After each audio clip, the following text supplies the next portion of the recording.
Complacency is the seed to failure. Now, as a dealer, customers are everything, obviously. And you know what? Every once in a while, losing a customer sometimes is self-inflicted. You should be digging into this as a business owner or an operations manager of why that customer has gone somewhere else.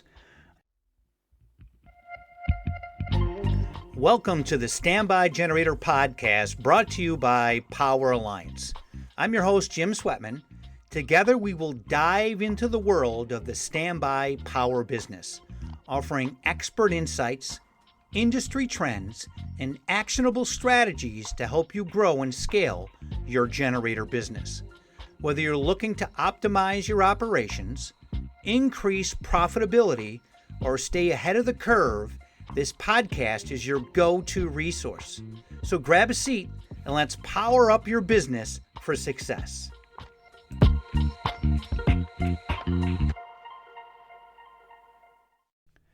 Hello, and thank you for joining in this week's Standby Generator Podcast. I'm your host, Jim Swetman.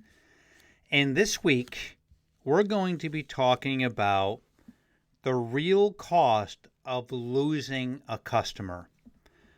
Now, as a dealer, customers are everything, obviously. And you know what? Every once in a while, losing a customer sometimes is self-inflicted from a couple of different reasons. Bad management, not getting back to them, a bad technician, not having staff. There's a whole lot of ways that we can lose a customer and that customer is not coming back to us. Now, there is statistical data that says that about 7% of residential customers, whether they're HVAC, standby generator maintenance, window cleaning, anything that has to do with yearly maintenance, the customers are not going to come back for reasons like they've moved out of their house, they've passed away, their friend now also does maintenance. So there's a certain percentage, but there is some that you've lost because it's your fault. And I'd like to talk about that for a second or for the next few minutes about exactly, what exactly is a lifetime customer value to you. So let's just talk about that for a second. So let's just say that we'll make it easy that you did not do the installation for this customer, but you did several years back start doing maintenance for that customer and installed by somebody else. And you're doing maintenance for, say, $350 a year, just to throw a number out there. Everybody's different on what they charge. And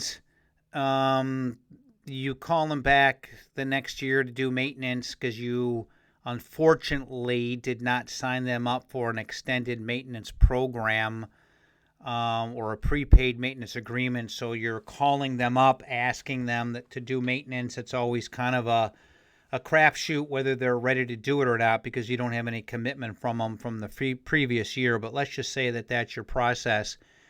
And they call up and they say, no, I'm sorry, we've gone with somebody else. Well, what your scheduling person should be doing, or if you get an email back, if you use a system that automatically emails, schedules, and they say, no, we've gone with somebody else, it should be an immediate phone call to find out why. And from that phone call, you should be making those calls. You should just not shrug your shoulders and say, that's the way it is. You should be digging into this as a business owner or an operations manager of why that customer has gone somewhere else. This episode of the Standby Generator Podcast is proudly presented by Power Alliance, the only mastermind community built specifically for standby generator dealers. At Power Alliance, we believe growth happens faster when you're connected. That's why we bring together like-minded dealers across the country to share real-world insights, solve challenges, and accelerate business success together. From streamlining operations to scaling your service division, Power Alliance gives you the tools, support, and community to take your business to the next level. Learn more and join the movement at www.poweralliance.com. The lifetime dollar value of that customer can be calculated in many ways. The simplest way is, okay, we've lost $350 a year for the next 10 years. That's $3,500. Oh, well, that's no big deal. But I think it's a lot more than that.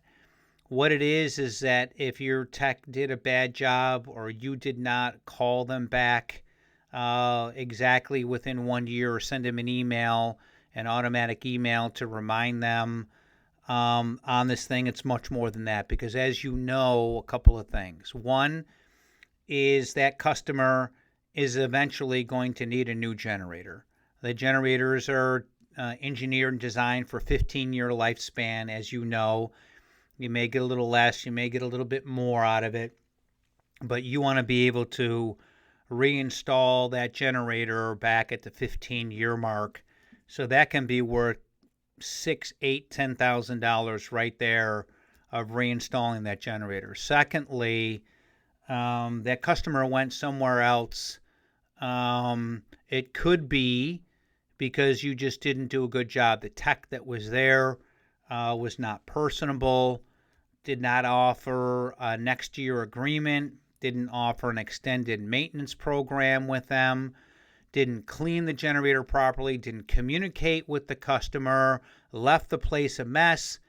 9 out of 10 times that customer is not going to call you and tell you that there was a problem. They just are not going to sign back up with you another whole year later. So you've got to take a look at the percentages of why the customers are signing up and why they're not signing back up. And it could be for a technician, it could be your process and procedures in place. It could be communication with the customer. It could be a whole lot of issues, but you need to take a look at that. I think another thing too, if you lost that customer and they went with your competitor, they probably told other people about that as well. They probably were in a social setting and the standby generator comes up, whether there was an outage or a neighbor just had one put in, and they say, you know what, I used to use Joe's generator. They've always been good, but the tech that came or the communication that I had with them or the pricing was too high, I end up going with Frank's generator system. And everybody in the room goes, really? You use Frank's? Oh, maybe I should give them a call. So when you lose one customer, there's obviously a potential of losing other potential customers or customers that you already have as well through word of mouth. It's very, very, very, very powerful, the word of mouth. So boy, oh boy, you as a business owner, you as an operations manager, even you as a technician that is listening to this, if you are not doing a great job, if you're not communicating with that customer and they don't sign back up next year, you've lost more than a $3,000 or $4,000 revenue stream over the next 10 years. You could have lost a whole lot of customers. As far as that goes, it is not a good thing. You need to pay attention to this. Even if you're a larger dealer and you have thousands of maintenance customers and you're looking at your statistics and you say, well, I've only lost 15, 20%. I don't think that that's too bad. Well, you know what? They've all got generators and they're going somewhere else. They're going to your competitor.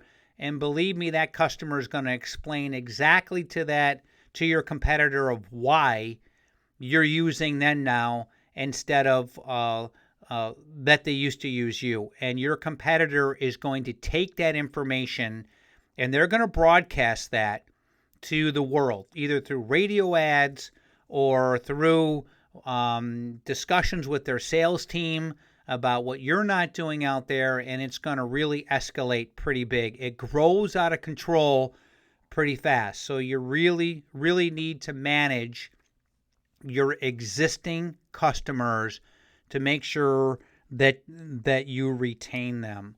One of the ways that you can do that, it says, okay, how do we, prevent customer loss? Well, I think it's, taking temperature every once in a while and looking at your statistics as far as, who is not signing back up, and calling them. You as a business owner, an operations manager, you need to make that phone call and find out exactly what's going on.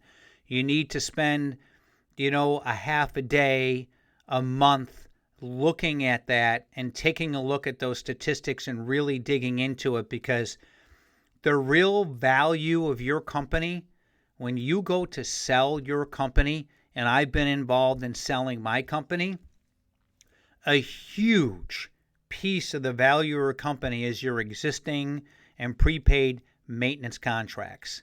New installations vary up and down depending on weather, depending on economic conditions, everything like that. So there's a huge variable when it comes to new installations.